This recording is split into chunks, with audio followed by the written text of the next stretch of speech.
നമ്മുടെ Lucifer സിനിമയ്ക്കകത്തൊരു dialogue ഉണ്ട്, ദൈവത്തിന്റെ സ്വന്തം നാടിനെ കാത്തുരക്ഷിച്ചത് ചെകുത്താനായിരുന്നു. അതെ, ലൂസിഫർ ആയിരുന്നു എന്ന് പറയത്തില്ലേ. അതുപോലെ കേരള ബ്ലാസ്റ്റേഴ്സ് എന്ന ഈ ഫുട്ബോൾ ക്ലബിനെ സംരക്ഷിച്ചുകൊണ്ടിരുന്നത് എല്ലാ വൈകല്യങ്ങളെയും എല്ലാ ന്യൂനതകളെയും മറ്റാരും കാണാത്ത വിധം കവർ ചെയ്ത് മറ പിടിച്ച് ഗോപ്യമാക്കി വെച്ച് കേരള ബ്ലാസ്റ്റേഴ്സിനെ ഒരു ഉരുക്കുകോട്ട പോലെ സംരക്ഷിച്ച് നിർത്തിയത് ഇവാൻ വുക്കോമാനോവിച്ച് എന്ന പരിശീലകൻ തന്നെയായിരുന്നു. ഇപ്പൊ മിഖായൽ സ്റ്റെയറയ്ക്കുള്ളതിന് സമാനമായിട്ടുള്ള ഒരു സ്കോഡ് തന്നെയായിരുന്നു കഴിഞ്ഞ സീസണിൽ ഇവാൻ വുക്കോമാനോവിച്ചിനും ഉണ്ടായിരുന്നത്. എന്നിട്ടും അദ്ദേഹം ടീമിനെ പ്ലേ ഓഫിലേക്ക് കൈപിടിച്ച് നടത്തുന്നതിൽ വിജയിച്ചു.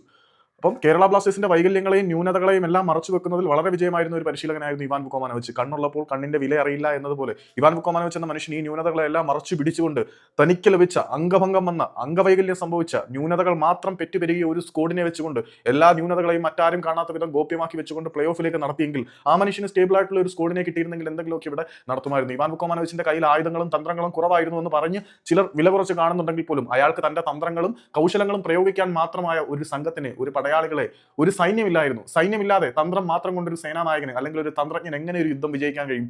സൈന്യമില്ലാതെ യുദ്ധം ജയിക്കാതിരുന്ന അല്ലെങ്കിൽ സൈന്യമില്ലാത്തത് കൊണ്ട് മാത്രം പട ജയിക്കാൻ കഴിയാതിരുന്ന ഒരു പടനായകനും തന്ത്രജ്ഞനുമായിരുന്നു ഇവാൻ വുക്കോമാനോവിച്ച്. ഇപ്പോഴെങ്കിലും നിങ്ങളത് മനസ്സിലാക്കണം, ഇതിന്റെ രക്ഷകൻ ഇവാനായിരുന്നു.